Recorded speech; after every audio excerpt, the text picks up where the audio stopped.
Kanunaklam shuai tu nasi boy pa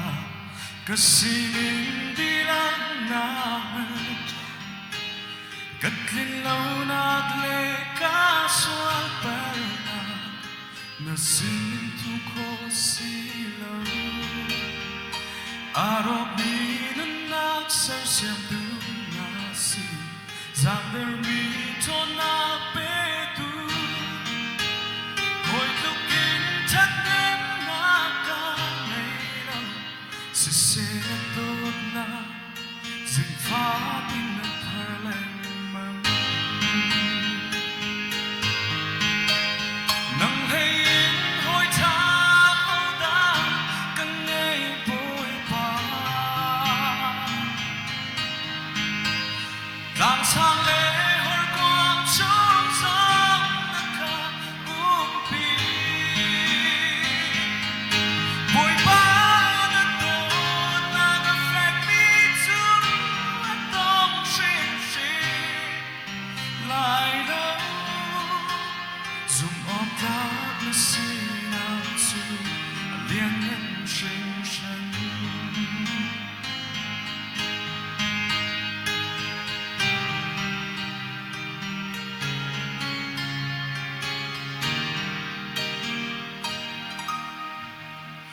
Kaduna kupeng tu nasi boy pa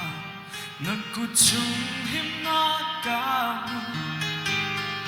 walay chung her na kung man seno nadhaden ka na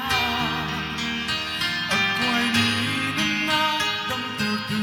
nasi at himi na petu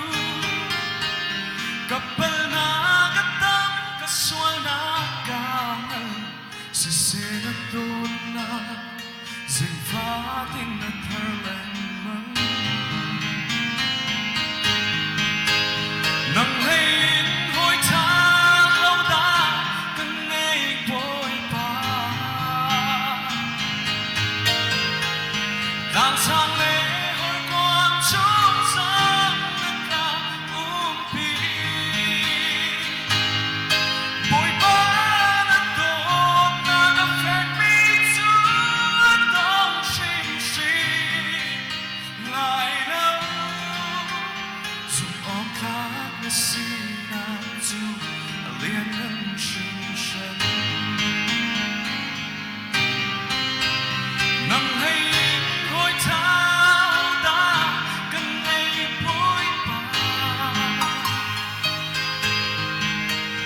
làng sang lễ hoi quang trong giấc nâng ca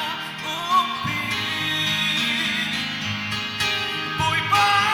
đã tốt na affect me too don't seem lại đâu dùng ôm thác mà xin anh dù liên ngân sinh sân dùng ôm thác mà xin anh dù liên ngân sinh sân dùng ôm thác mà xin anh dù liên ngân sinh